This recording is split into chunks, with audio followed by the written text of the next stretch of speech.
3 mujeres de carne y hueso en una casa concreta, en una casa donde ocurrieron cosas, pero una de ellas, la que tenía que saber esas cosas, no tenía ninguna información. ¿Sabes lo que pasa, Paloma? Y lo sabes como yo, es que el gran público, o parte del público, o público que se incorpora ahora, va a decir, esto es imposible, esto es televisión, y entonces evidentemente, pues esto lo sabían, porque lo que van a ver ustedes ahora es muy difícil de creer. Ella no tenía ninguna información, es más, la va a buscar un coche que la lleva hasta ese domicilio, la deja en la puerta, incluso Paloma nos llama desde abajo diciendo que está en una calle, que no sabe lo que es y que la vayamos a buscar. Porque tenía la atmósfera, no se podía respirar. Y no es que no estuviera ventilada la casa, que tenía ventanas, es que era...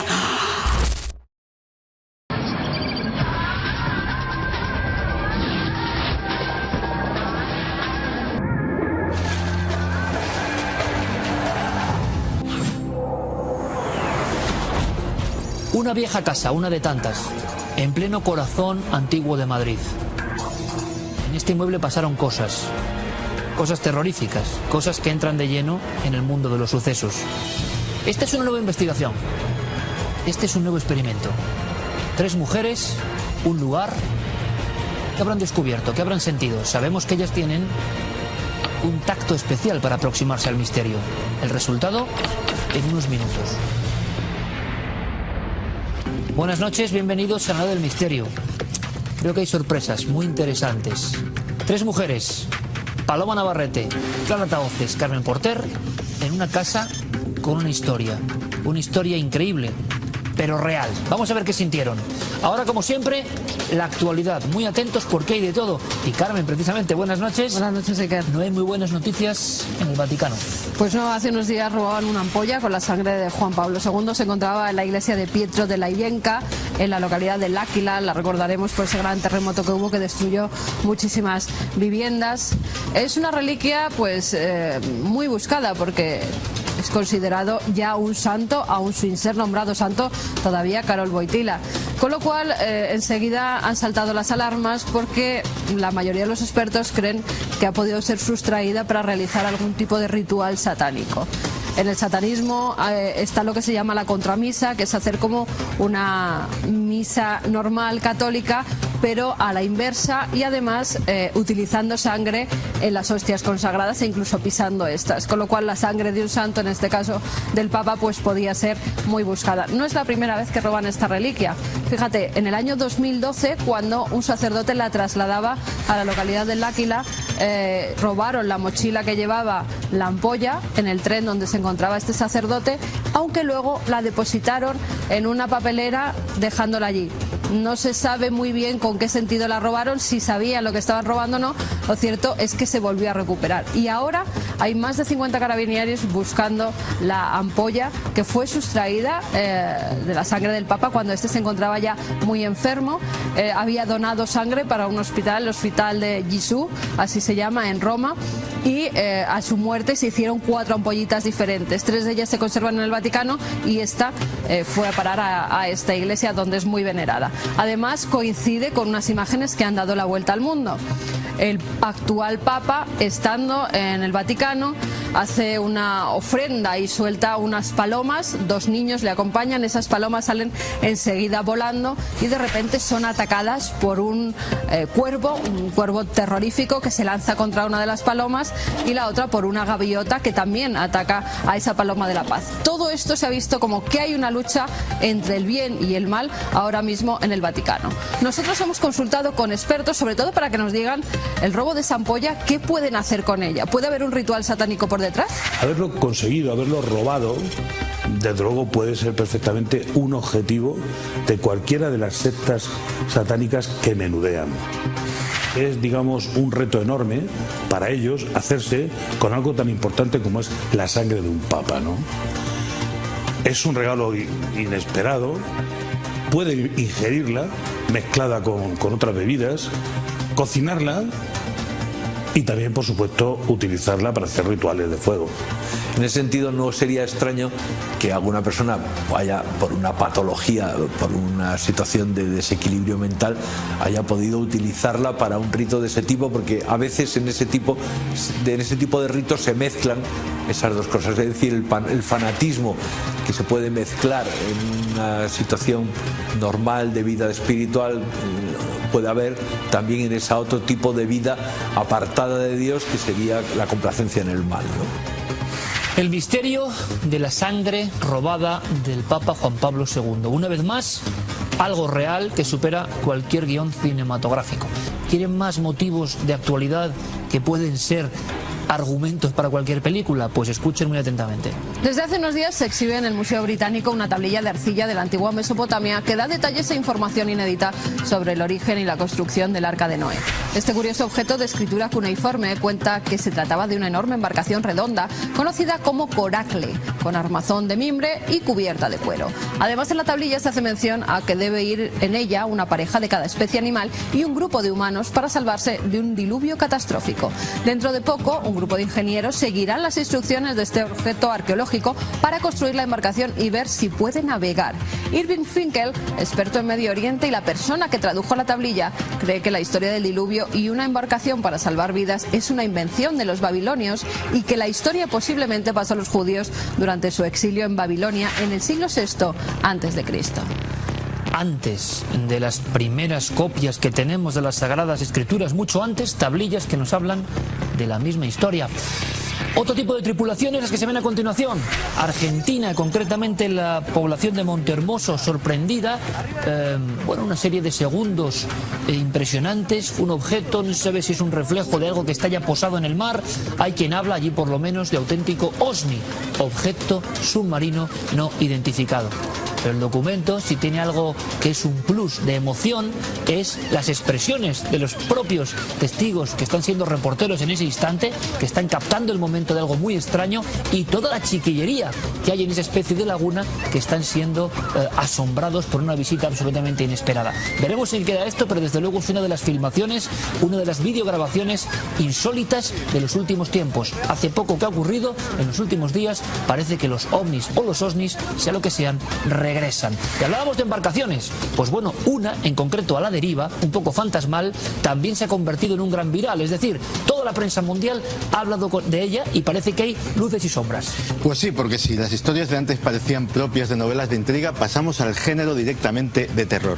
Imagínate un gigantesco barco, un gigantesco crucero yendo a la deriva por todo el Atlántico y tripulado ¿por quién? Tripulado por miles, posiblemente decenas de miles de ratas que sin comida se han dedicado al canibalismo y cada vez están desarrollando un comportamiento más salvaje. Imagínate los que subiesen a ese barco. Se trata del Lyubov Orlova. Era un barco fabricado en la época soviética que acabó siendo un barco de recreo haciendo cruceros por el Ártico y que finalmente, por cosas de la crisis, la tripulación abandonó. ¿Por qué? Porque no le pagaban. Un día lo dejaron a la deriva, cogieron los botes y se fueron. El barco lleva así desde hace un par de años. La prensa sensacionalista británica, sobre todo los diarios The Sun y el Daily Mail, sacaban la noticia de que ese barco se estaba aproximando a las costas británicas y que ese cargamento mortal de ratas, quién sabe si asesinas, podía desembarcar en cualquier momento. Imagínate el terror. La noticia se hizo rápidamente viral, rápidamente se extendió por todo Internet y bueno, hay algo de verdad. Es decir, la última vez que fue avistado este barco fue en marzo de 2013 y efectivamente se dirigía hacia las costas británicas. Desde entonces no sabemos nada, pero quizás Francisco García Nobel, un gran experto en temas marítimos, nos pueda aclarar algo más sobre este asunto. Un buscador de tesoros, en este caso de chatarra, un cazador de chatarra que navega también por los mares en busca de barcos a la deriva, fue el que detectó el Lyubov Orlova y el que dijo que el barco podía estar lleno de ratas que se comían, ratas asesinas, es decir, ratas que se comían las unas a las otras. Esto es algo natural en el mundo de las ratas, y también es cierto que en los barcos a la deriva, dice Willy Uribe, escribe, un célebre escritor español, que los barcos a la deriva se convierten muy pronto en una ratonera, tanto para los seres humanos que hay en ellos como para las ratas que van creciendo en número una y otra vez. Efectivamente, las últimas noticias de Lyubov Orlova es que estaba en la zona del Atlántico, que después estuvo sometida a varios temporales, pasó por varios temporales, y que esos temporales fueron tan fuertes que podían casi con toda certeza haber hundido el buque. La verdad es que hay muchos barcos a la deriva y muchos tienen su misterio. Lo recuperaremos y se lo contaremos actualmente, surcando los mares del mundo, como tripulados por su propio recuerdo. Parece que veíamos casi la embarcación de Nosferatu, la mítica, llena de ratas y de muerte y de peste, acercándose a las costas de la vieja Europa. Lo que se ha acercado a las costas españolas es una criatura, atentos porque hoy hablamos bastante de criptozoología, antes fue leyenda y es verdad, el calamar gigante. De acuerdo, ustedes lo han visto aquí muchas veces con especialistas. Lo que no sabíamos, lo que no intuíamos es la agresividad de estos seres, por si faltaba algo. Es un reportaje de Paco Pérez Caballero. Cómo no, ha acudido raudo al lugar donde se ha izado esta criatura, y por qué es más misteriosa que en otras ocasiones, descúbralo. Hace solo unas semanas fue recuperado de las costas asturianas un kraken de más de 85 kilos. Su estudio en el CEPESMA de Luarca ha arrojado nuevos datos sobre el comportamiento de estos cefalópodos gigantes. De estos grandes cefalópodos no sabemos nada más que lo que nos aportan los cadáveres cuando hacemos una necropsia, y encontramos unos datos realmente sorprendentes. Tiene totalmente desgarrada una de las branquias, digamos que es uno de los pulmones, por decirlo de alguna manera, y también encontramos lo que son unos diámetros de unas ventosas de un ejemplar que superaría perfectamente en 3 o incluso en 4 veces el tamaño de este ejemplar de 85 kilos. ¿Qué nos quiere decir esto? Pues que realmente este animal murió atrapado, asfixiado y además con desgarros totalmente mortales. Un comportamiento realmente singular, en el cual estos dos grandes monstruos marinos, por decirlo de alguna manera, se atacan entre sí. Uno da muerte al más pequeño. Cuando un calamar común ataca a otro calamar común, lo depreda en muchísimas ocasiones. O sea, amputa brazos o amputa un tentáculo o una parte del manto y se lo come. Son caníbales. El calamar gigante sigue siendo un gran desconocido, pero ahora sabemos algo más. Es capaz de matar a un semejante.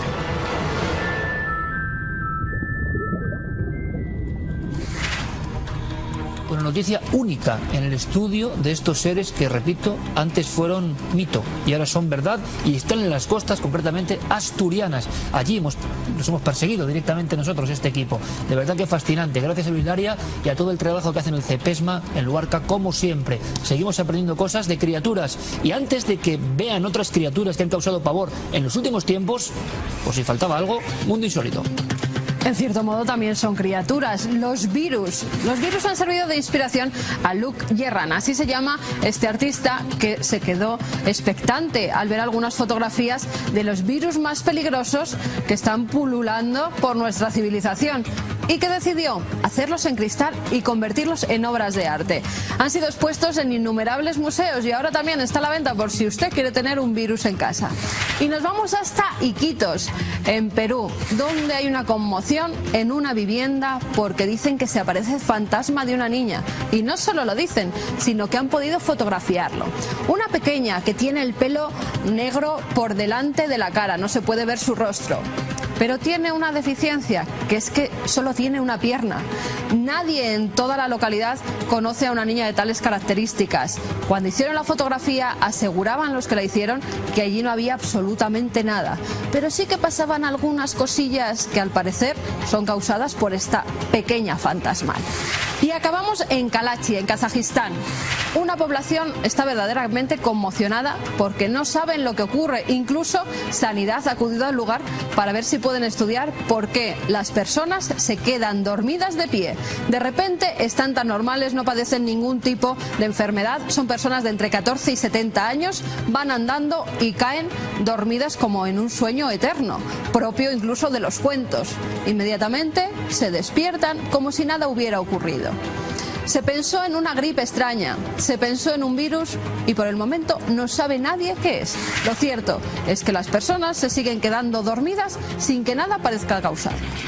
Estoy convencido de que nadie se va a quedar dormido viendo las imágenes que a continuación vamos a exponer. Se ha hablado mucho de criaturas míticas, de criptozoología, de auténticos monstruos de la naturaleza, pero lo que hemos hecho es repasar los últimos casos, porque el kraken, ese kraken caníbal de las aguas de nuestro litoral, sería el último ejemplo de algo que se convierte en realidad. Estos seres también se han convertido en algo físico, se han fotografiado, se han filmado. Sorpréndanse. Pues imagínate la sorpresa de un pescador de Nueva Zelanda, Stewart Fraser, cuando se encontró entre sus redes este animal que parece propiamente la creación de un artista. Este pez transparente por completo que él jamás había visto y que, bueno, le llenó de sorpresa. Publicó la fotografía en internet, también la noticia saltó a los periódicos y generó una controversia entre los científicos. Algunos dicen que sí podría corresponderse con una criatura conocida que responde al nombre de Salpa Mayore. Bestia de Elmendorf, en Texas. Una criatura que es hallada, creen que es el chupacabras, aunque los científicos pensaban que se trataba de otro animal, un coyote. Lo cierto es que durante esas fechas, en julio de 2004 en Estados Unidos, se graban también extraños animales que parecen ser coyotes, pero muy raros, con unas deformidades tremendas como la que estamos viendo en este vídeo. Unos policías van en un coche y con su cámara graban como justo junto al lado del vehículo parece correr un animal. Cuando este se da la vuelta tiene una cabeza gigantesca, descomunal, que hoy por hoy no se sabe lo que es. Y esta historia que sigue a continuación es fascinante y casi merecería un tema propio. El 11 de mayo de 2007, Mario Moreno López, un agricultor mexicano, se encuentra en un cepo que ha colocado para las ratas que no se coman sus cultivos esta extraña criatura atrapada. Para mayor misterio, a los pocos días Mario Moreno es tiroteado. Hay quien dice que por los hombres de negro, hay quien dice que incluso era la venganza de los extraterrestres, porque según su propio testimonio la criatura fue encontrada viva y por razones que se desconocen la ahogó en agua para matarla después, y actualmente el cadáver está en posesión de un conocido investigador mexicano, Jaime Maussan, que le hizo una serie de análisis de ADN que resultaron sorprendentes. ¿Por qué? Porque parecía que era un híbrido de varias especies. Daba resultados de especies diferentes combinadas para crear este ser. Ha habido una inmensa polémica, acusaciones de fraude, análisis por parte de científicos documentados que dicen que no puede ser fraude. En definitiva, un tema fascinante. 2009, Cerro Azul, Panamá. Un grupo de jóvenes están por un lugar rocoso y dicen que ven salir de una cueva a este extraño personaje. No solo le ven salir, sino que inmediatamente empieza a escalar por las rocas y se dirige a ellos. Entonces ellos se asustan y comienzan a tirarle piedras y palos hasta que matan al animal. Dan la voz de alerta en la localidad y cuando los especialistas van hasta allí no saben qué es. Hasta que llegan veterinarios venidos de otras partes de Panamá y dicen que puede ser un perezoso, pero un perezoso que no tiene pelo y que se ha quedado de esta forma y que no podía estar vivo, que no podía caminar ni atacarles. ¿Mintieron los chicos o verdaderamente era un animal criptozoológico? Pero no de viejos libros. 10 años, la última década, ¿qué nos ha aportado a nivel de criaturas? Evidentemente los teléfonos móviles, la capacidad fotográfica que cada persona tiene, ha hecho que estos seres emerjan. Muchas veces fraudes, manipulaciones, seres deformes, la propia naturaleza, pero en otras auténtico misterio, ¿verdad? Es lo que parece. Desde luego una de las claves más impresionantes de los últimos tiempos aquí en Cuarto Milenio Actualidad. Rápidamente nos marchamos, no hablamos de naturaleza, gracias compañeros, sino que hablamos de tecnología. La otra cara, yo se lo decía, parece que los robots empiezan a ser una amenaza para el sistema. Para otros, sin embargo, todos son ventajas.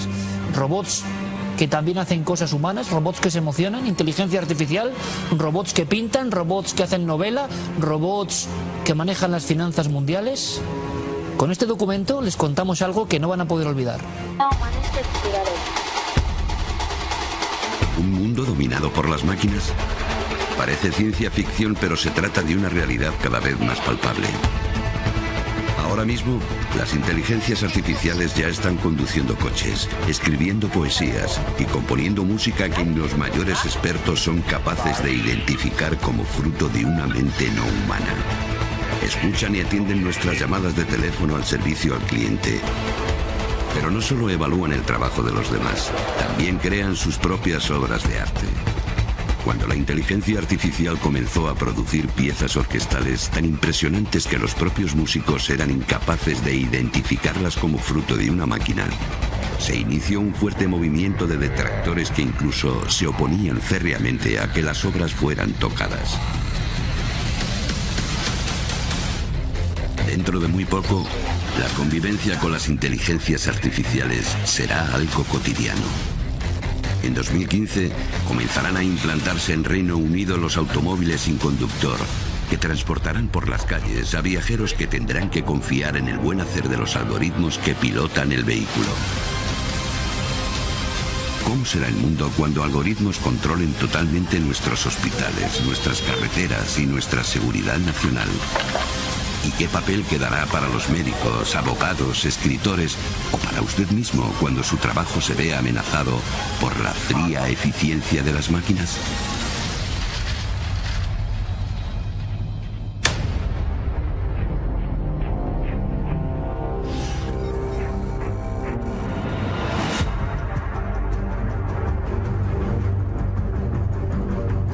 Nada mejor para empezar este debate seguro, intenso, apasionante y con invitados de lujo, como no, que una fotografía que yo les mostraba en la despedida la semana anterior, porque es que todavía sigo pensando en ello, es impresionante también. ¿Sabéis lo que es? Ahora sí se ve. Hombre, parece un pendiente. Parece un pendiente, parece un robot minúsculo, parece sperm bots. Robots Espermatozoides artificiales que simulan un espermatozoide, que se ha probado con animales y que dicen los ingenieros expertos en nanotecnología en Alemania que permitirán llevar contenidos, por ejemplo, de medicina a lugares puntuales, teledirigirlos. Yo creo que es el ejemplo clarísimo de hasta qué punto la lucha entre la vida, lo natural y lo artificial está llegando, ¿no? Y está llegando a nivel cotidiano. Robots que empiezan a ser difícil distinguir de seres humanos. Hay todo tipo de opiniones, que esto es bueno, que es lo lógico, que es el futuro, que uno no se puede negar a esto, que van a ser beneficiosos para el desarrollo de nuestra mente, capacidades, trabajo. Otros piensan que esto va a ser una lacra para el trabajo, que cualquiera va a ser sustituido por una máquina en el momento más inesperado.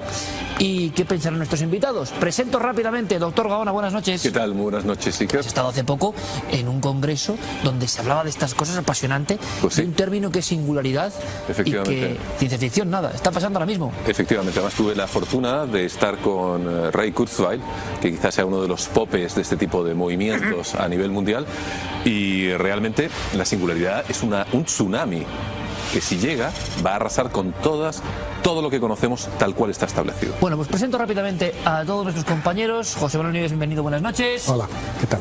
Javier Mart, ni más ni menos, bienvenido, buenas noches. Gracias por estar aquí, como siempre.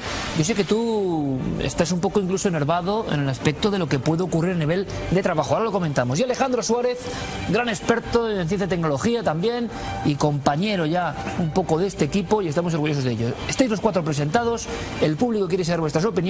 Vamos con Javier Nart, abrimos el debate. Ellos son contrarios, vamos. Le inquieta todo esto a la gente, nosotros también.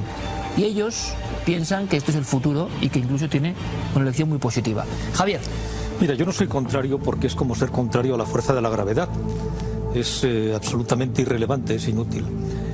Vamos hacia ello, vamos hacia la autonomía de la robótica, hacia la autonomía de la tecnología y por lo tanto hacia la inteligencia artificial plena, incluso más brillante que la nuestra. Tú observas, más brillante que la nuestra. Más brillante que la nuestra. Pero por una razón, tendrá muchos más componentes que nosotros.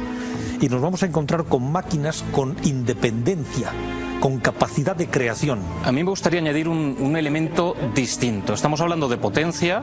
La potencia no quiere decir nada. Hoy en día los ordenadores que tenemos tienen la capacidad de proceso similar al cerebro de un pequeño ratón. Si aplicamos la lógica inversa a la ley de Moore, llegaremos a la conclusión de que en el año 2060 los ordenadores que habrá en el mercado tendrán una capacidad de proceso igual o equivalente a todos los cerebros del mundo juntos procesando a la vez. ¿Eso qué quiere decir? que va a avanzar muchísimo y de una manera muy radical la capacidad de proceso, pero no la inteligencia artificial, y yo creo que es aquí donde está la clave, emocional. Es decir, los ordenadores serán capaces de decodificar el genoma en vez de en 6 meses, en 10 segundos, cosa que nosotros no podremos ni siquiera soñar, y 10 años más tarde, en el 2070, por menos de $1000, que es el equivalente para que un producto tecnológico se popularice, podremos tener un smartphone, por ejemplo, que tenga esa capacidad tanto cognitiva como de proceso en el bolsillo. La diferencia estará en que cosas básicas, cosas que todos hacemos hoy en día, no podrá calcularlas. Todos tenemos en el coche un navegador, al final es una computadora que va conectada a un satélite que nos va guiando de un sitio a otro. Nos puede guiar con una precisión pasmosa, puede calcular que hay tráfico y que llegaremos de un punto A a un punto B en no sé cuántos minutos. Lo que nunca podrá entender mientras no se la dote de una inteligencia artificial emocional es que a lo mejor de camino decidimos parar porque está la casa de nuestra madre a subir y darle un beso. Y eso ocurre en algún momento, que es la gran pregunta del debate, y le traslado y podéis ir en cualquier momento. No previsible. Hay una cuestión. Ocurrirá, que es la gran pregunta que está aquí, es, y lo decíamos, el ser humano, entre comillas, casi invadido por el poder de las máquinas. Ese precisamente es el gran desafío. Claro. Mira, casualmente estuve hace un par de días con Osama Khatib. Osama Khatib es el catedrático de inteligencia artificial de la Universidad de Stanford. Y estuvo en Madrid y tuve ocasión de estar hablando más de una hora con él y hablábamos precisamente de estas cosas. Este señor y otra, Mark Minsky, por ejemplo, que acaba de llevarse un premio, son los padres, digámoslo así, de la inteligencia artificial. Los problemas que me decía Khatib que tienen son de dos tipos.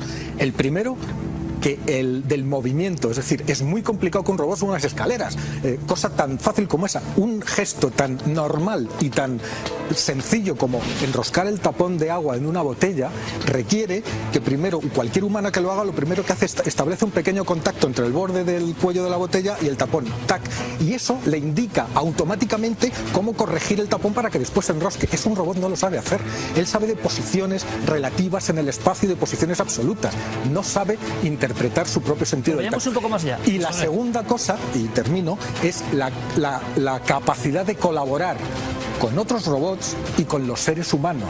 Es decir, entender lo que esa persona o máquina que tienes al lado está haciendo y actuar conjuntamente, no como entes independientes que cada uno va por su lado.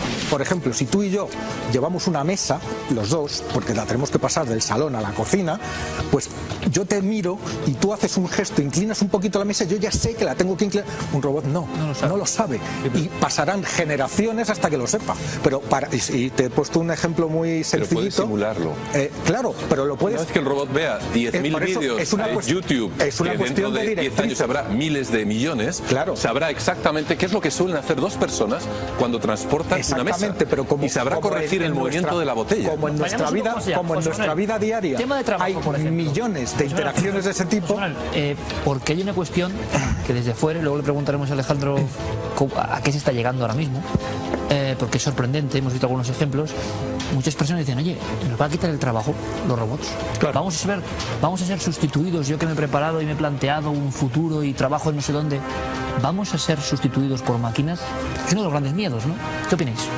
Pues mira, yo entiendo que sí, por una razón. Mira, vivimos en una sociedad exclusiva, no inclusiva. Ya en este momento, es imposible que todas las personas que existen en una sociedad, y te hablo de sociedades desarrolladas y no desarrolladas, puedan estar incluidas en la sociedad del trabajo. Y una gran parte cada vez más ampliada de esa sociedad va a tener que ser una sociedad subvencionada, y eso nos lleva a algo terrible, que es a una sociedad cínica, a una sociedad amoral, porque es una sociedad que no tendrá ningún referente de su propio trabajo ni de su propia dignidad humana. ¿Ese peligro? Yo creo que tampoco es así. Lo siento, ojalá me equivoque. Lo siento, pero pienso que tampoco es así, porque ese tipo de razonamientos son los mismos razonamientos que ya se hicieron en la revolución industrial, que las máquinas nos iban a quitar el trabajo, que los obreros iban a tal. Entonces, ¿qué es lo que pasó con la revolución industrial? Las máquinas efectivamente sustituyeron a los humanos en un montón de cosas.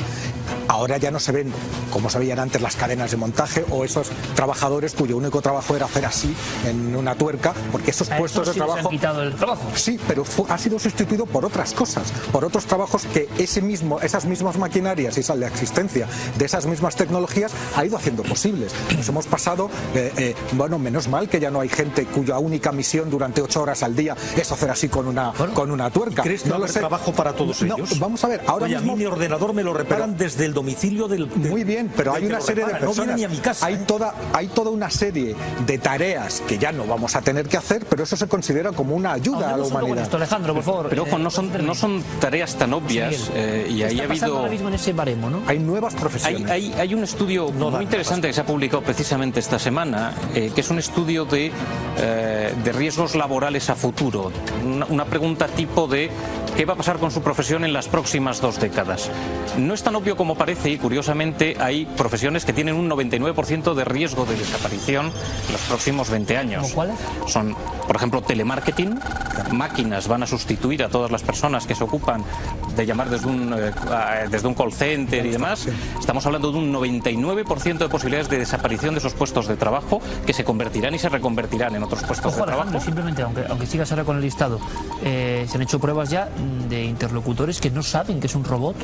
Está tan bien hecho el robot que no saben que... Yo estuve delante de uno, me parece que te conté en una ocasión, estuve delante de un robot que se trataba de adivinar si era una persona esta o si cara, era un robot. por ejemplo, sí, una cosa parecida, y no era sencillo, pero ahora os explicaré el truco. Actualmente en Internet hay unos cuantos portales provistos de inteligencia artificial donde se puede hacer el famoso test de Turing, en el que tienes un diálogo con ese robot y lo que hace evidentemente es coger strings de tu propia discurso, los procesa inteligentemente y te da una respuesta. ¿Y tú crees que hablas con un semejante? Pero totalmente. Oye, también sigamos con las profesiones, solo un momentito y ahora seguimos. Telemarketing es una profesión que se parte de la base de que ese 99% de posibilidades es que va a desaparecer en los próximos 20 años y curiosamente otras son mucho más técnicas y yo creo que desaparecerán. Igual es una barbaridad lo que estoy diciendo, para bien. Hablan de que el 99% de posibilidades iguales para la desaparición de auditores y contables. Y yo creo que sería bastante sano. Y voy a explicar por qué digo esto. Esta crisis económica que hemos padecido va en base al regalo de Navidad que hacía ese gran cliente para que el auditor hiciera la vista gorda sobre ese fondo y le diera la AAA y lo pudieran vender. Pues probablemente una máquina no sea tan sencillo engañarla en ese aspecto, ni poder tener ese trato personal. Bueno, o es totalmente contradictorio. Recordemos que, por ejemplo, en Florida ha habido serios problemas con las máquinas de votación porque, a su vez, por razones obvias, las máquinas son muy fácilmente manipulables también y, por ende, los fraudes se pueden incluso hasta multiplicar aún más. Mira, las máquinas hacen lo que quieren las personas. Pero escuchadme, a ver qué opináis de esto. Hemos visto unos ejemplos, no sé hasta qué punto se irá perfeccionando. Aquí dicen que el crecimiento exponencial de la tecnología ya es inalcanzable para el ser humano, que ya hemos perdido cualquier tipo de conexión y quizá el arte, sí, el ámbito artístico era lo que más humano nos hacía, quizá. Y resulta que estamos viendo robots que pintan, robots que componen, robots que hacen novela. ¿Qué opináis de esto? Robots que copian. Es algoritmo. O sea, robots que copian, robots que están. Se le aplica un determinado algoritmo. Y por ejemplo, los robots novelas músicos. Que se han vendido, ¿eh? En Rusia, por ejemplo. La música, por ejemplo, son matemáticas. Son matemáticas puras. Y ahí no hay quien gane a un robot. Entonces, con que le introduzcas todas las sinfonías, que no cuesta tanto trabajo, o 1000 sinfonías de la historia, ya es capaz de coger y de hacértelas incluso de la época. Pero algunos músicos no distinguían si esa música estaba hecha por un ser humano o por un robot. Ojo, porque en el fondo están hechas por seres humanos. Al final estamos hablando de lo mismo, estamos hablando de sentimientos en ese. Te digo una cosa. Y es por eso, perdóname Javier, por lo que yo creo que no hay que tener miedo al avance tecnológico. El avance, estamos llegando a The Singularity, como decíamos hace un momento, el punto cero de la tecnología, eso está ahí, tenemos que convivir con ello. Yo me empezaría a preocupar solamente en un caso. En el caso en que las máquinas empiecen a parecerse a nosotros. En el momento en el que una máquina pueda tener sentimientos egoístas, de ira, a tener conciencia de sí mismo. A tener una conciencia de sí mismo en el plano egoísta y emocional del tema. Oye, tú pones un ejemplo, permíteme Alejandro, que lo cuenta siempre muy gráfico, de los coches de Google. coches que van solos, o sea, que tú no conduces, que te llevan, y tú pones un ejemplo de, si va aumentando la tecnología, este tipo de coche que haga por ejemplo, atropellar a alguien, tener un accidente y darse a la fuga porque él ha considerado que es lo que hay que hacer para su propio provecho. Entonces tú te veas... Estos coches son una maravilla, circulan hace años por California, tienen permiso para circular y están haciendo una labor, yo creo que muy interesante. Yo no tendría ningún problema... No tienen accidentes. Y no tienen accidentes. Yo no tendría ningún problema, los acabarán teniendo, también eso es cierto, en cuanto haya más, pero yo no tendría ningún problema en subirme a uno, a no ser que yo fuera consciente de que es capaz de tener ese sentimiento que lo pudiera hacer darse a la fuga, por ejemplo, en un accidente, que es lo que separa a la máquina del híbrido o del humano. ¿Qué opina esta parte? ¿Tú estás preocupado o no, José Miguel? Has estado en reuniones donde se habla de estos temas llevados al cerebro, llevados al estudio y... Ray Kurzweil quizá sea excesivamente alarmista en unos momentos determinados, ¿no? Sí. Pero no es menos cierto que el tema de los sentimientos, el tema de la introspección, el tema de tener conciencia de sí mismo, quizás sea uno de los mayores desafíos. Pero lo terrible del caso es que supuestamente ese tipo de cuestiones, cuando existan superordenadores, ordenadores cuánticos que además ya están prácticamente casi en la línea de fabricación, es probable que emerja súbitamente, y además como si fuera una emergencia nuclear, que estos ordenadores de repente empiecen a pensar, pero a pensar con sentimientos, con conciencia y encima conectados a redes donde tienen una cantidad ilimitada de información sobre los seres humanos, en los que saben qué hacer en cada momento y valoren si quizá lo mejor es largarse cuando han atropellado a alguien o por el contrario es pegarle un tiro al policía porque lo han visto en muchísimos sitios. Lo que acaba de plantear José Miguel Gaona es el estado de la cuestión en la vanguardia científica. Están hablando de esto. Ese escenario, que es plausible, Me alegro que ese lado de la mesa no lo niegue. Es plausible, pero no es previsible en un plazo de tiempo razonable. O sea, no estamos ni muchísimo menos...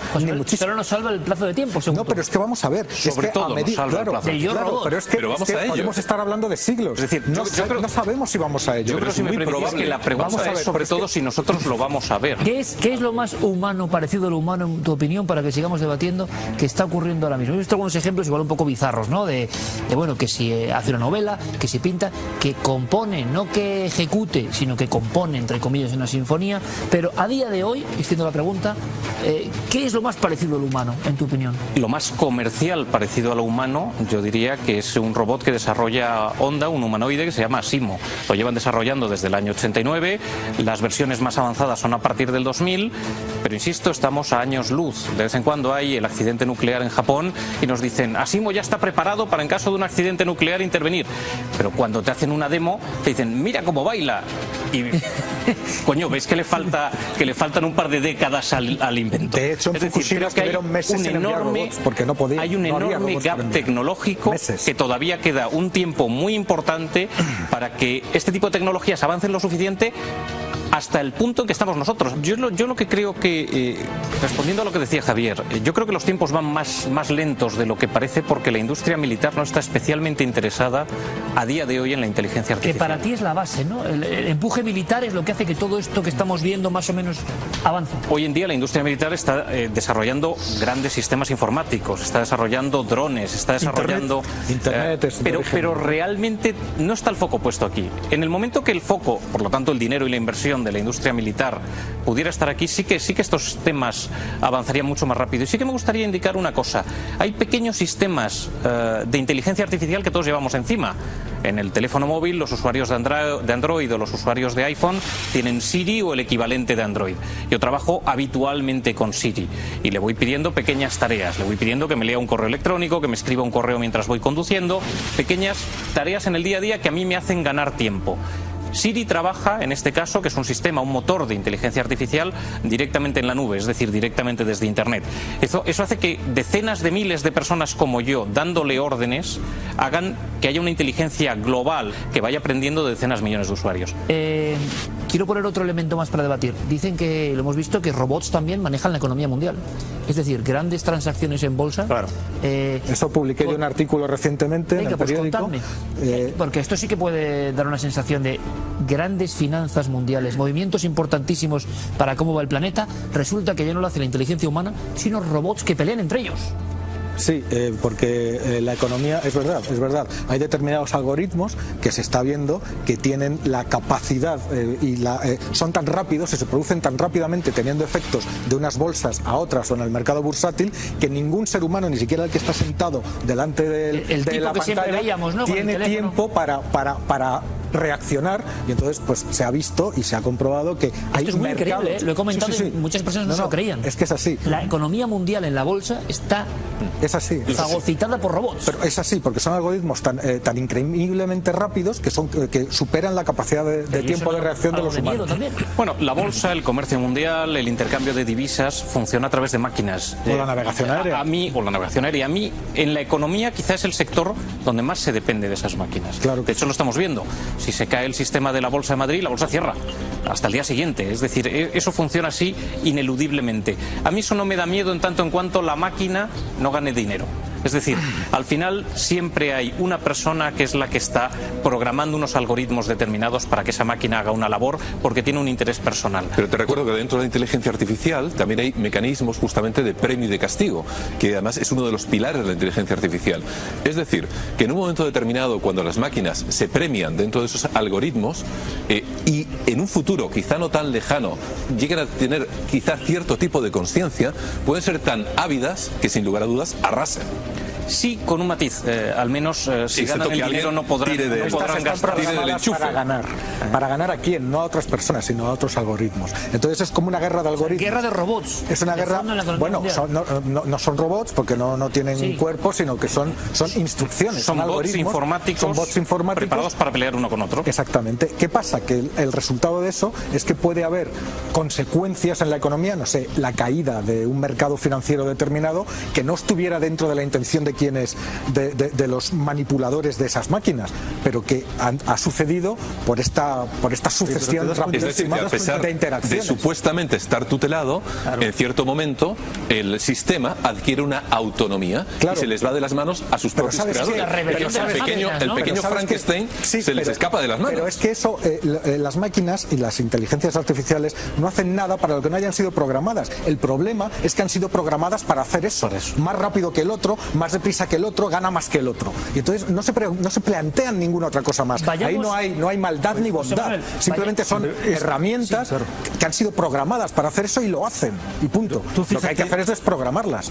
Explícame el significado, las consecuencias que puede tener eso en mercados de futuro.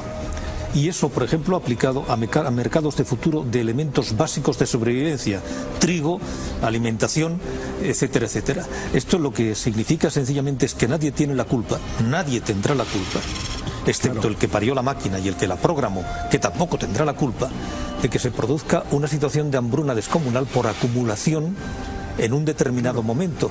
Y eso, en último término, nos va a llevar a lo que yo estoy diciendo, y es a una sociedad, a ese mundo feliz de Aldous Huxley, donde nadie se responsabiliza de nada, porque lo que tenemos es un sistema perfecto que los que nos crea son consecuencias inevitables. Y yo no hablo de filosofía, yo soy muy poco filósofo, yo practico lo que es la vida de todos los días. Eso, el efecto sobre la humanidad es demoledor. Claro, pero ahí lamentablemente no le veo alternativa. Lo que están viendo es que dentro de relativamente pocas décadas, a medida que va creciendo esto, literalmente, yo sé que eso suena muy apocalíptico, pero literalmente es el fin de la raza humana como tal. Yo sé que, eso quería escuchar yo, que es lo que mantienen algunos científicos, es decir, no por creerlo el yo. fin de la raza humana como tal, hasta el extremo, por ejemplo, que Bernard Birch amenaza con que lo que va a suceder después de toda esta pequeña hecatombe o estos tiras y aflojas entre ordenadores humanos y estos ordenadores tipo HAL, el de 2001, Odisea en el espacio, es que en un momento determinado nuestras conciencias van a ser literalmente abstraídas dentro de estos superordenadores y nuestros cuerpos literalmente también van a sobrar. Entonces, yo sé que esto suena increíble de ciencia ficción, pero recuerdo que actualmente hay grupos científicos en el mundo que están investigando literalmente en esta dirección. Podría pasar, pero durante un larguísimo tiempo, la relación entre humanos y robots o máquinas va a ser en esa fase en la que estamos apenas entrando ahora, que es la de la colaboración. Colaboración. Lo que dice José Miguel es que muchos científicos de vanguardia hablan ya del fin de la especie. Pero colaboración. Pero hay dos preguntas. La primera, ¿vamos hacia allí? Ahora mismo no.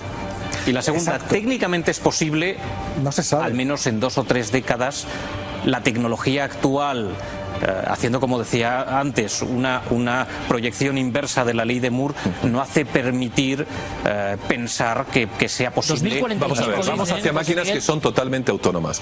Vamos hacia máquinas pensantes. Pero no sabemos qué es la conciencia. Para eso. Bueno, pero, exacto, es un problema simplemente de tiempo. Sí, nada más. Nos tenemos que acostumbrar todavía, lo más que probable, es lo que quería decir. Lo más probable es que sea eso. Ahora mismo no estamos acostumbrados a irnos a nuestro puesto de trabajo y que el compañero de la mesa de al lado sea un robot. Pasará.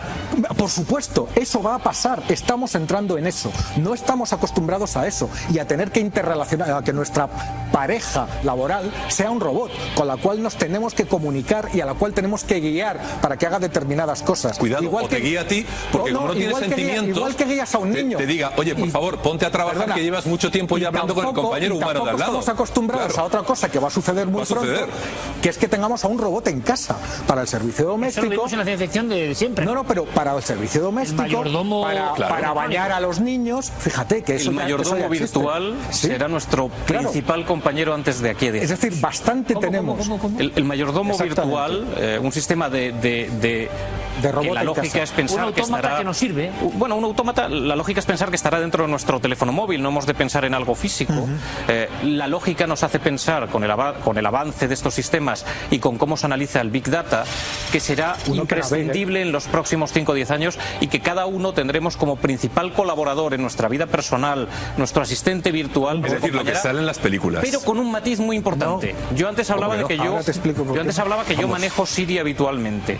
Yo le puedo dictar un email o pedirle que me cuente una cosa o que me busque una información en internet mientras, como decía antes, voy conduciendo en el coche. Yo a Siri le puedo hacer algo que a mí me parece divertido. Yo le digo que me llame por un apodo. A mí no me gusta que me llame Alejandro Suárez porque es el nombre al que está registrado el teléfono. Yo le digo, Siri, puedes llamarme no sé qué, y me invento un apodo y Siri se dirige a mí por ese apodo. Claro. De lo que no es capaz Siri es de ponerme él un apodo lógico en base a lo que aprende de mí, mi comportamiento o mis actitudes. Él lo que no es capaz es de racionalizar y de aplicar José dice que lo que ves en las películas se va a cumplir. Es una cuestión de tiempo, simplemente que aprenda de tus emociones por los gestos. De hecho, ya hay montones de programas que analizan incluso la gestualidad y saben interpretar si te encuentras triste, te encuentras alegre o por el contrario en un momento dado qué rollito te puedes seguir contigo. Pero no de manera cognitiva. O sea, leer la mente de alguna forma. Leer a través de tus expresiones en qué estado anímico te estás encontrando. Sí. Actualmente esta misma tablet, por ejemplo, controla mis ojos cuando estoy mirando y cuando me aparto de los ojos de ella tiende a apagarse. Es decir, no llega tanto como las emociones todavía, ¿no? No hay más tiempo, pero hemos hecho un dibujo de cómo está el panorama y habrá que hacer algún otro debate para saber cómo van las cosas. Desde luego, a mí lo de que el señor del diccionario se ha quedado sin trabajo, bueno, igual es el signo de los tiempos. Microsoft despidió a todos los lingüistas. Pero que tú vayas a un editor para hacer su propio. Despidió a todos los lingüistas. Microsoft, que tenía el mejor diccionario online que había, lo tenía con un ejército de lingüistas. Google entró con el Big Data sin ni un solo lingüista y hizo un diccionario que reacciona mucho más rápido, mucho mejor y mucho más fuerte que los señores de Microsoft en la mesa. Que los despidieron. Bueno, ahí lo dejamos. Y ustedes saquen, por supuesto, sus propias conclusiones, pero desde luego eso de entregar un manuscrito en vez del señor editor, que también es un mundo curioso. Nos haremos con un buen programa. Exacto. Que sea un robot que, no sé, se meta así en la boca el texto y luego te diga... Pues a mí me viene bien eso, porque estoy ahora en ello. Bueno o malo. Aciertan, por fortuna parece que yo creo que el público es ingobernable. La mentalidad del público siempre hace que los éxitos sean inesperados, pero bueno, en fin, ahí lo dejamos. ¿Qué ocurrirá? ¿Qué pasará con la medicina? ¿A qué se llegará con esta fotografía con la que comenzábamos? La rebelión de las máquinas, decía el doctor Gaona, 2045. Un poco el gran Frankenstein. Veremos qué pasa. Mientras el robot sea solo eso... Bueno. A ver si la televisión continúa y seguimos aquí en el 2045. ¿Quién sabe? Bueno, es mucho. Gracias a los cuatro, de verdad. Ha sido un placer saber un poco lo que está ocurriendo, lo que está pasando ahora mismo. Por fortuna todavía nos queda la sensibilidad, dice el don ese. Y hemos hecho un experimento antirrobótico total. 3 mujeres de carne y hueso en una casa concreta, en una casa donde ocurrieron cosas, pero una de ellas, la que tenía que saber esas cosas, no tenía ninguna información. ¿Qué ha ocurrido? Ven este primer adelanto, por favor.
Tres mujeres, una noche en la casa de la muerte. Desde luego la combinación es fuerte, es interesante. Vamos a ver, yo espero que el asunto primero no produzca a veces ese rechazo, en el sentido de que hay una densidad tremenda, enorme, ¿no?, en esa vivienda. Nosotros conocíamos la historia. Paloma Navarrete, buenas noches. Hola, buenas noches, Iker. Gracias por estar una vez más con nosotros. Gracias a vosotros. ¿Sabes lo que pasa, Paloma? Que, y lo sabes como yo, es que el gran público, o parte del público, o público que se incorpora ahora, va a decir, esto es imposible, esto es televisión. Y entonces, evidentemente, pues esto lo sabían, porque lo que van a ver ustedes ahora es muy difícil de creer. ¿Cómo podíamos convencer a este público de que esto es absolutamente como tú sabes que es? Bueno, yo lo primero que quiero decir es que cuando yo entré en esa casa, lo que yo vi era mucho peor de lo que hemos visto aquí en la tele, porque tenía la atmósfera, no se podía respirar.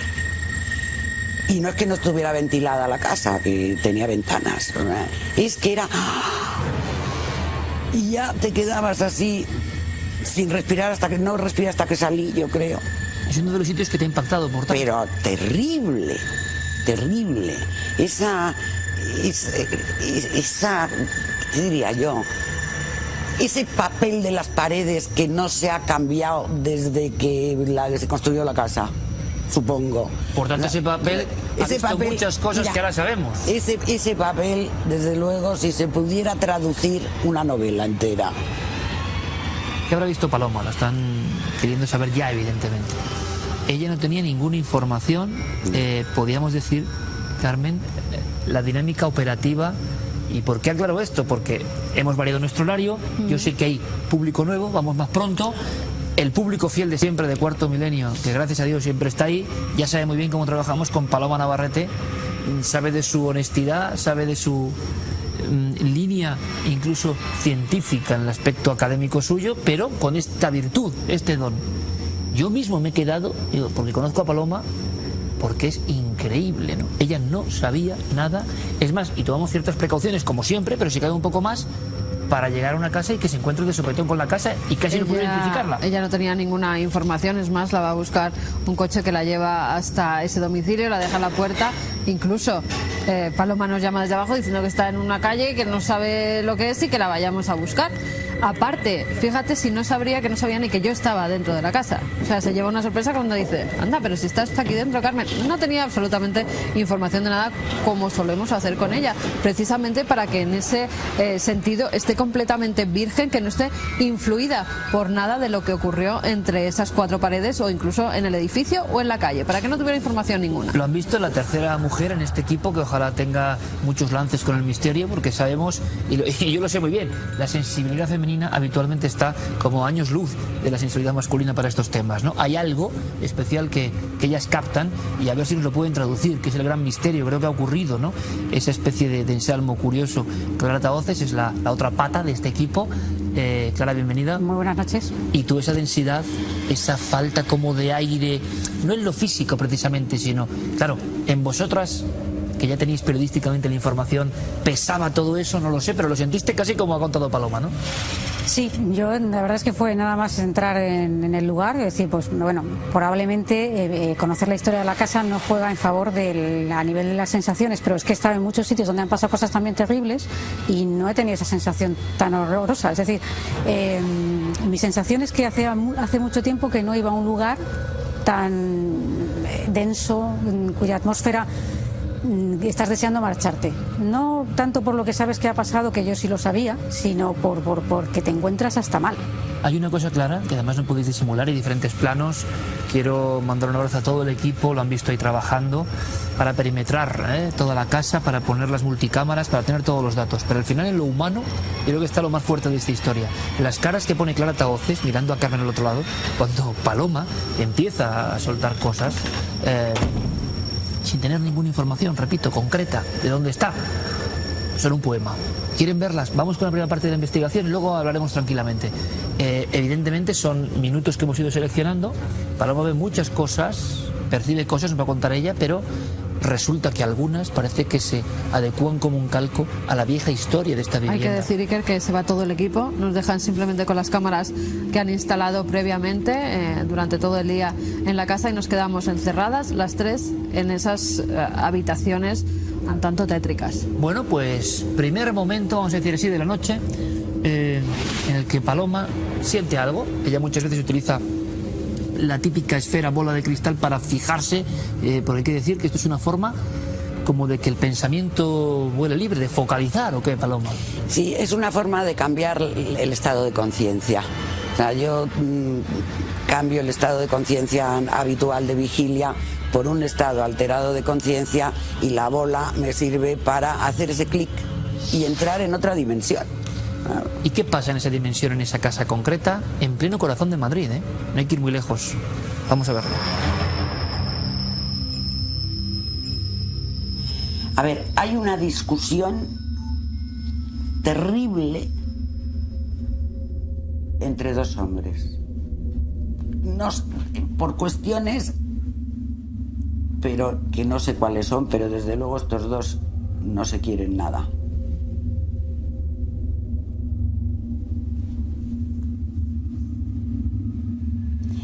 Y puede ser una discusión de dinero, pero de dinero mezclado con, yo diría que con familia. Y hay una pelea, pero no llega a ser una pelea, como un intento así, y de repente. Y también han degollado a alguien con un cuchillo.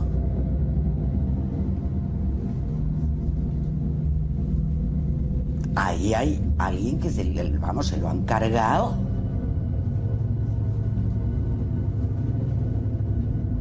Y el muerto es un hombre, parece. Lo que le veo, es como que le hubieran cortado el cuello. O sea, ahí le han dado una cuchillada tremenda.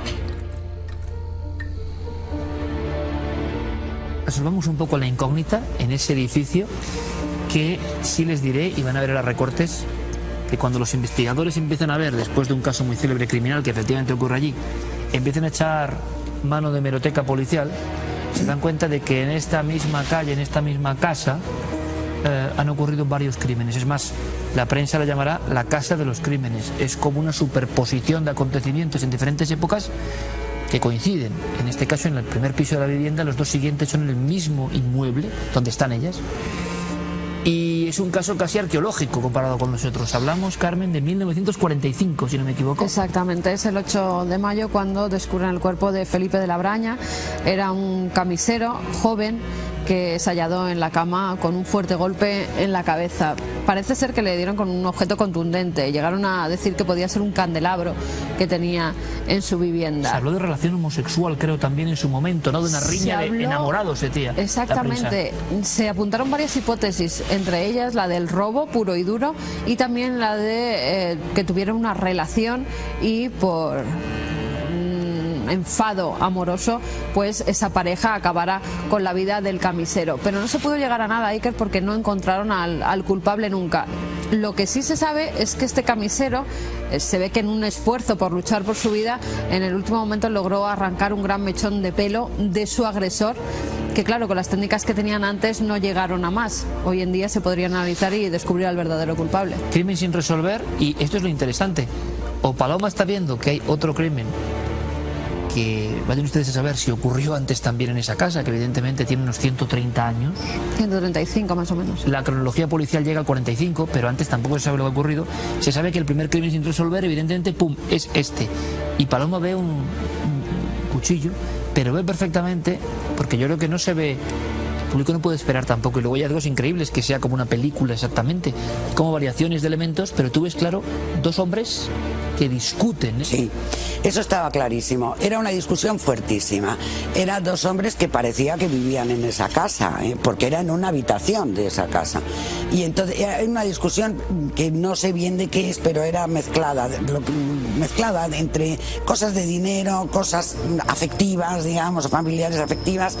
Y luego la impresión que me da es que uno se abalanza sobre el otro y la impresión que yo tengo es que le clava un cuchillo. Era muy inquietante. A ver, la sensación que yo tenía es que a lo que yo me enfrentaba no era aún más allá tranquilo, agradable, en el que mantener un diálogo con alguien o ver algo que había pasado, no. O sea, era agresivo, era violento y era doloroso. Y esta es una primera etapa nada más, porque lo tremendo viene después. Segundo fotograma, vamos a decirlo, de esa visión especial. ¿Con qué conecta Paloma? Repito, sin tener ningún conocimiento. Y aquí sí que de verdad, bueno, el primero ya es para quedarse un poco sorprendido. Pero aquí, bueno, véanlo ustedes mismos.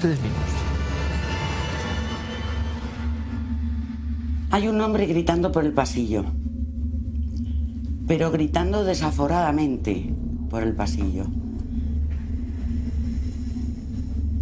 Y hay una ventana abierta.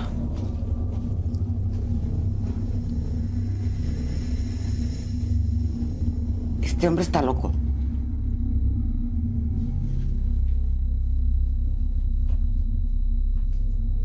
Tiene un aspecto de desquiciado. Y fuera hay gritos. Se oye gritar gente. Furioso, furioso. Está muy furioso. Pero es que para mí este hombre ha perdido la cabeza.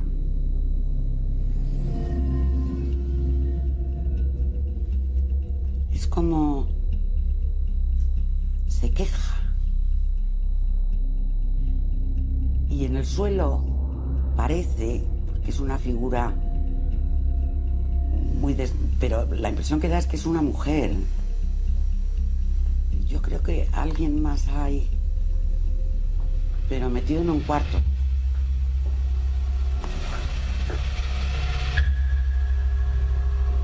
Es como si alguien se hubiera encerrado, como encerrado en una habitación. Lo que pasa es que no le veo. Sé que está ahí. Y además parece... pues puede ser un chaval.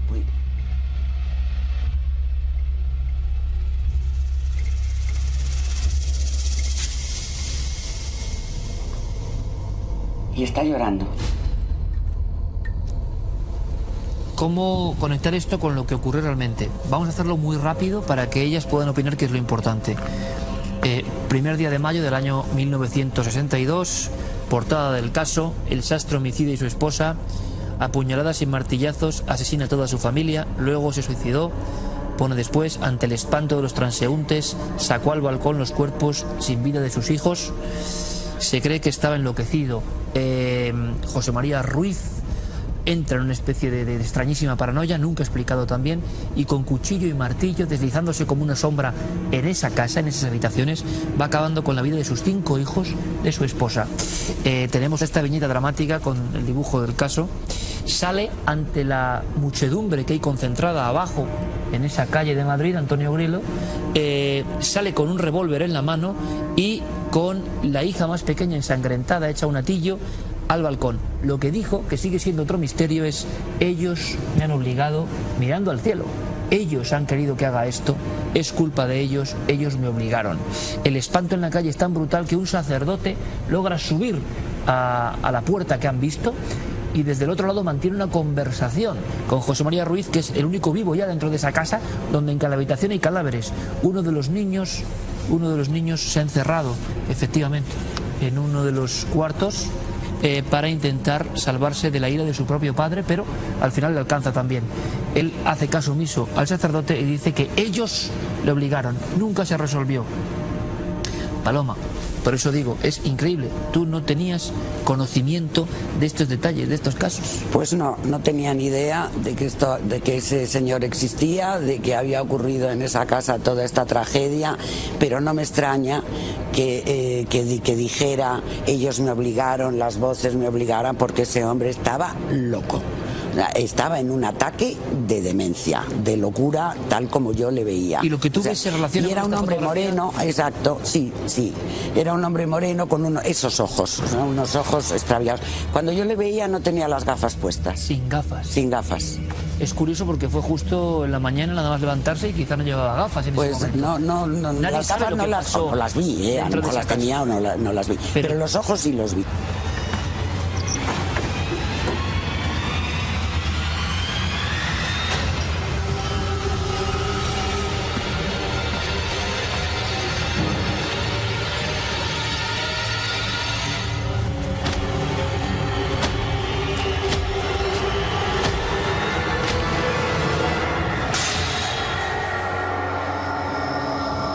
Cuando tú ves ahora estas fotos, esta imagen del hombre atormentado, parece que conecta con todo.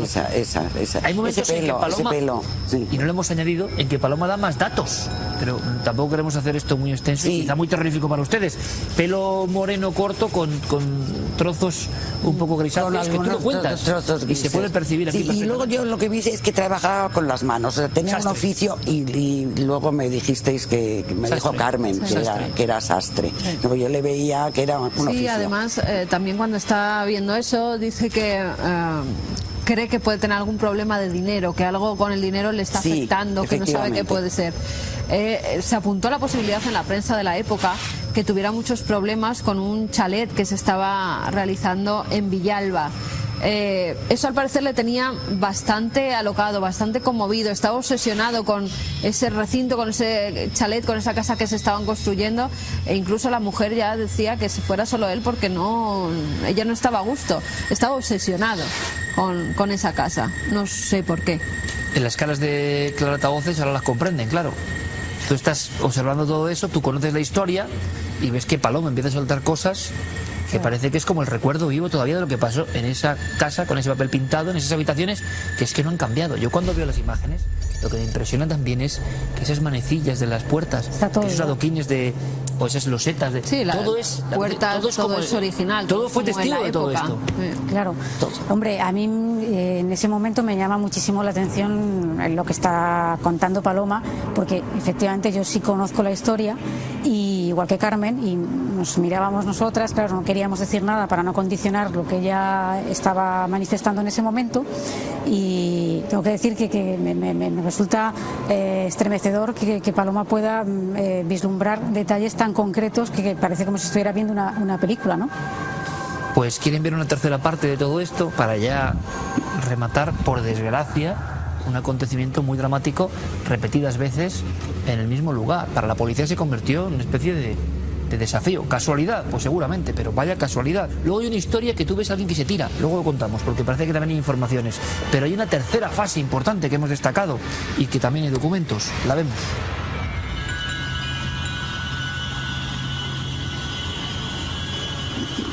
Se percibe mucha angustia y luego hay otra cosa que es distinta y que tiene que ver con un bebé.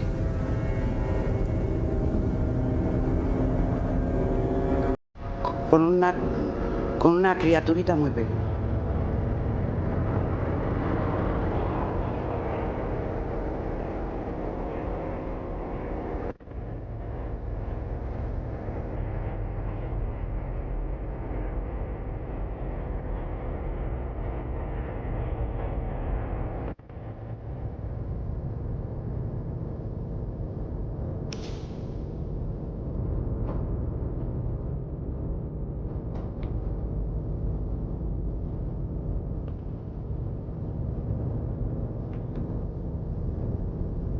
Ahora veo a una chica.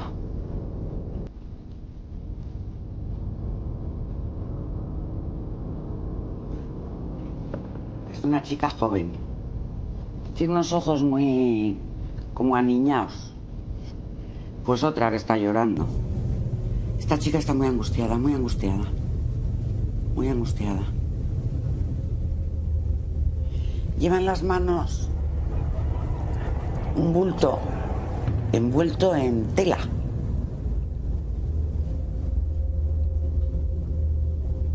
pequeño, pero muy entrapajado.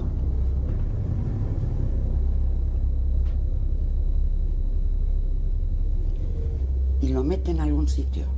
Lo meten, es que no sé si es en un armario, en un mueble. Esta chica está enferma. Le pasa algo.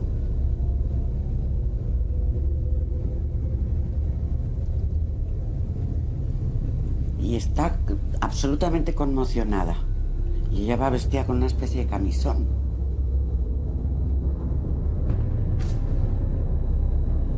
Y en la cama, en las sábanas,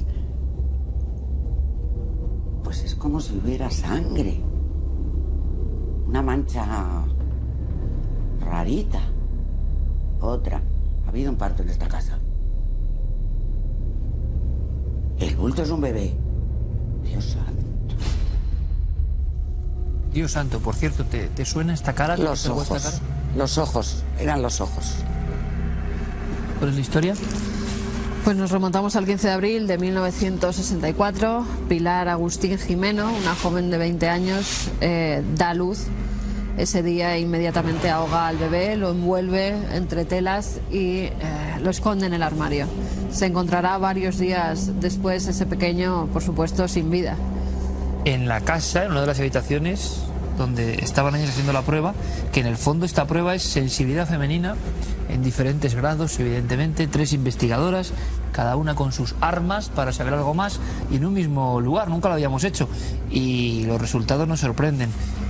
Esta misma mujer, que Paloma recuerda por sus ojos, Antonio Grillo 3, ya la casa de los crímenes, Pilar Agustín mató a su hijo, la autopsia desveló el misterio, en el cuello del recién nacido había huellas de uñas, el niño nació vivo y el rostro.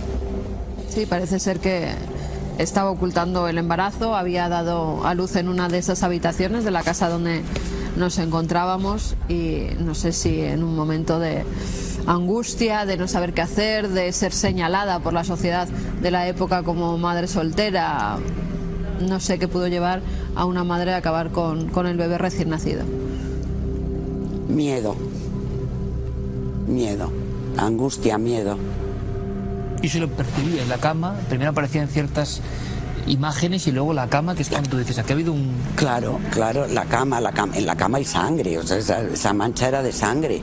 Y luego ese bulto, lo primero que piensas, eso yo no sé por qué asociación de ideas te viene, bebé. Y luego la angustia de esa criatura. Esa criatura tampoco estaba muy en sus cabales, digamos, en ese momento. Fuimos un poco más allá e intentamos hacer pruebas psicofónicas, tanto Clara como Carmen, con diferentes dispositivos, pues bueno, a ver qué pasa, ¿no? También. Siempre esto es muy, bueno, ya saben, y nosotros además aquí sí, no lo vamos a escuchar muy bien. Intentamos sobre todo hacer todo tipo de pruebas para intentar desvelar el misterio, si se sigue centrando en esa casa llamada de los crímenes. Es un lugar que tiene una energía negativa muy potente que se sigue sintiendo incluso cuando entras, y entonces queríamos hacer todo tipo de pruebas posibles para ver si de alguna forma sacábamos alguna conclusión.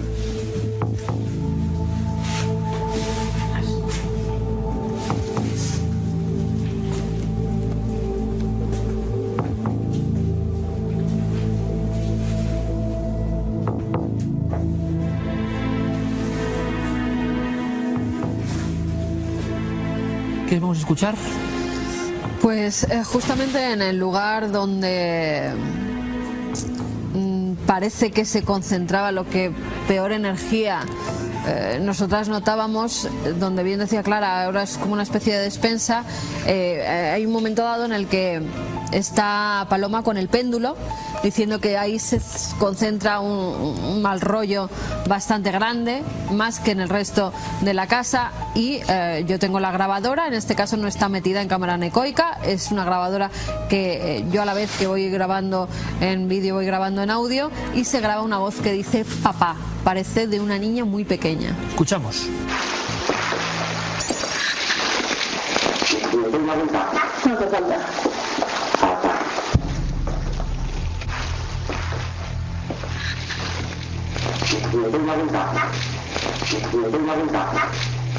¿Me doy una vuelta? No te falta.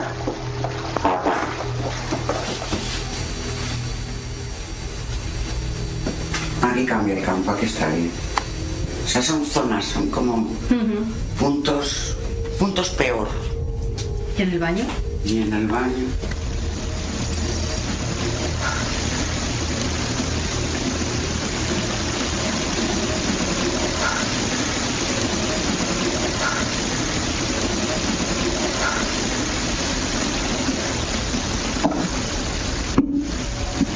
Es una constante eso, a lo largo de las pruebas que hicimos, sobre todo al principio, que es como si parece una broma macabra, ¿no? Que estamos utilizando cámaras anecoicas y se cuelan constantemente golpes, pero como si los dieran dentro de la cámara anecoica. No tienen que estar ahí esos golpes. No tienen que estar, y hay otras grabaciones incluso en las que son mucho más constantes, que parece como un compás, ¿no? Claro, además pensamos en un principio, vale, puede ser ruido del motor, ruido de, no sé, algo que se haya colado. Imposible, porque no lleva el mismo ritmo en ningún caso, porque de repente se para y no sigue en toda la grabación, al final aparece alguna que otra vez, o sea que no es algo recurrente que podamos explicar. Vamos rápidamente con las psicofonías para simplemente dejar este apartado claro para los espectadores. Sí, Clara en este caso obtuvo una que parece referirse a ella. Sí, esa grabación, que además no se captó en las grabadoras de Carmen, está realizada en el último sitio que grabamos, que es una especie de gimnasio, actualmente un gimnasio, pero que debió de ser o bien un salón o una habitación que da precisamente al balcón, da a la calle, que es donde presumiblemente debió asomarse el sastre con alguno de sus hijos ya muerto. Y hay una especie de voz también de corte infantil que dice mi nombre, dice Clara.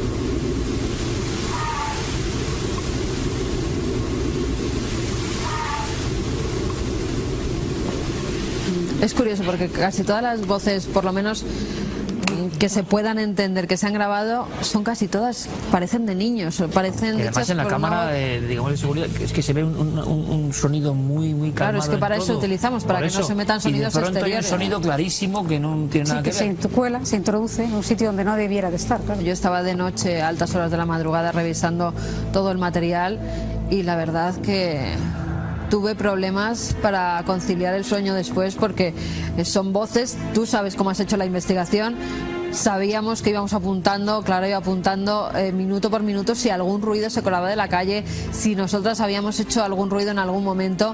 Te puedo decir que las que hemos sacado son las que tenemos mínimo clarísimo que no pudo ser nada que nosotras no hayamos podido controlar.